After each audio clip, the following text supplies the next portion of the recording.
As a driver, we can be stopped by the police for a number of different offences, and very often you'll receive a slap on the wrist at the roadside and you'll be sent on your way.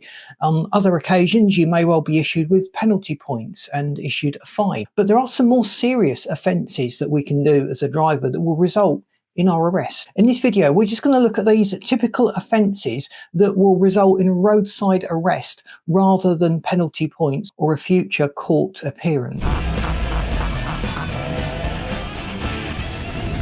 The top reason for a roadside arrest is drink driving.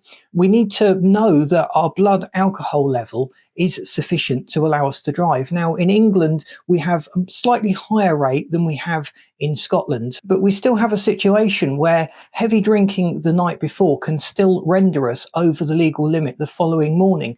And we've seen a lot of people getting caught out by that. They had a good night out with their lads on a Friday night, and then Saturday morning, they've been pulled over, breathalyzed, and they've failed a roadside breath test. One of the key things the police will have to do is establish evidence so they can prosecute you, and that generally involves taking you down to the station for further testing using calibrated equipment. Usually involves a blood test as well, so they can verify the blood alcohol level. And by arresting the driver, they're keeping the roads safe. They're removing that driver from the road at the time. Each year we see about 85,000 arrests for drink driving, and some of these involve young drivers, and some of it is the morning after the night before where they've been heavily drinking. Dangerous driving is another incident that could well lead to a roadside arrest. We're not just talking about making a mistake behind the wheel, we're talking about deliberate dangerous driving, weaving in and out of traffic, excessively high speeds, racing on public roads, or just generally using our vehicle in such a way that it is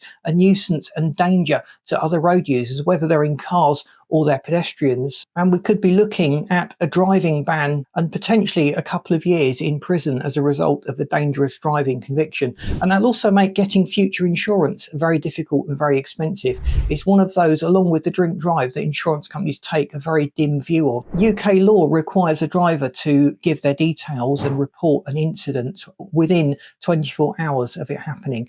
If that doesn't happen, then the police could well arrest the driver concerned, taking them in for an interview under caution. It may also give them a chance to just investigate the sobriety of the driver, whether they've been drinking or taking drugs that have maybe impaired their driving ability and caused the accident to happen. And by running away from the scene, they've tried to avoid a prosecution for that aspect of their reckless behaviour. Now, driving without insurance is quite a serious offence, but it doesn't immediately in itself result in an arrest at the roadside. But the police would arrest the driver if there was some question mark over their identity. If they arrest the driver, it's generally to establish who they are and establish facts as to whether they had insurance at the time. If police suspect a car being driven without insurance, and they've got ANPR systems in their vehicles now, and they're connected to a live database of insurance companies, so they can generally see which cars are being driven without insurance. Under section 165 of the Road Traffic Act,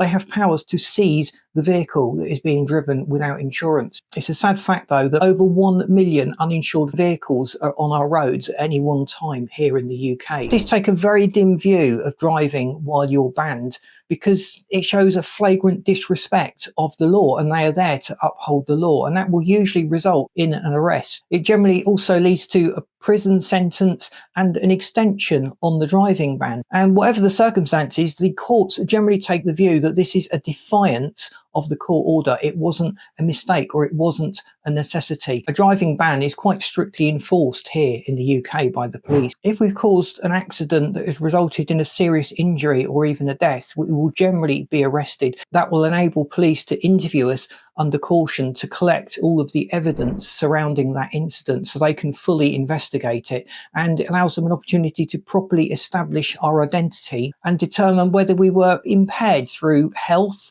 through drink or drugs or some other reason, or we were just dangerously driving the car or engaging in reckless behaviour. In severe cases, we could actually be talking about a life sentence. If we were stopped by the police and we just refused to give them our name or confirm our identity or our address or any of the details that they requested, we could well end up being arrested to allow them a chance to establish these essential details that they need. And the same also applies to refusing a breath test or a blood test. arrest, or providing a urine sample, especially if we don't have a specific medical reason for doing so.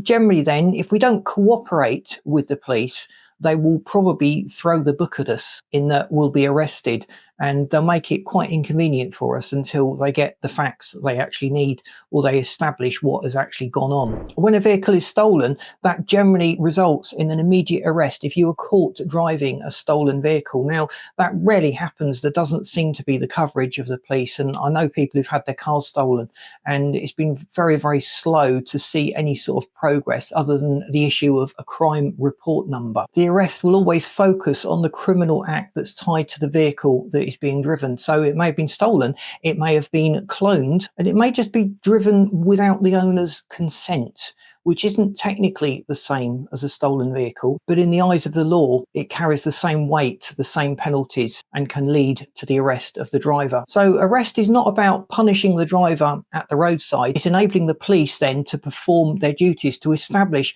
the facts, to establish our identity and the circumstances of the driving offence that they've stopped us for. And if the officer believes that you will continue offending, you pose a serious risk to others, arrest may be the only course of action that they can resort to. If you found this video informative, please boot the like button. That really does help us to get out there. If you haven't subscribed to the channel, please do so, because again, that helps the algorithm to see that people love our channel and keep coming back. And I've lined up this video and this playlist that you should find really interesting. Thanks for watching. See you in these next videos.